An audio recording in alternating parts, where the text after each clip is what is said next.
Hello guys and welcome back to our channel. In today's tutorial, I'm going to show you how to scan a document with the iLovePDF app in your computer or your PC on your Windows.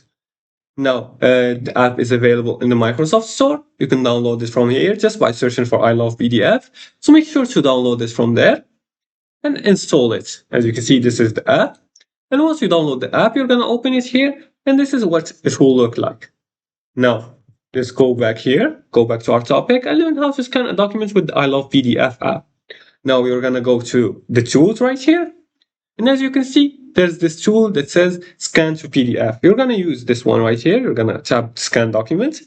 Now you're going to use the smartphone's camera to scan this QR code.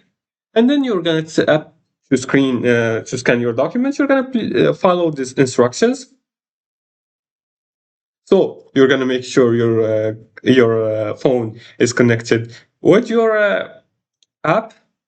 Then you're gonna make sure to scan the PDF with your phone by allowing the camera permission if prompted, and place your document on a flat surface. Make sure there's good lighting, then capture the image. Now the app can automatically detect edges, crop pages, and enhance readability and create PDF files.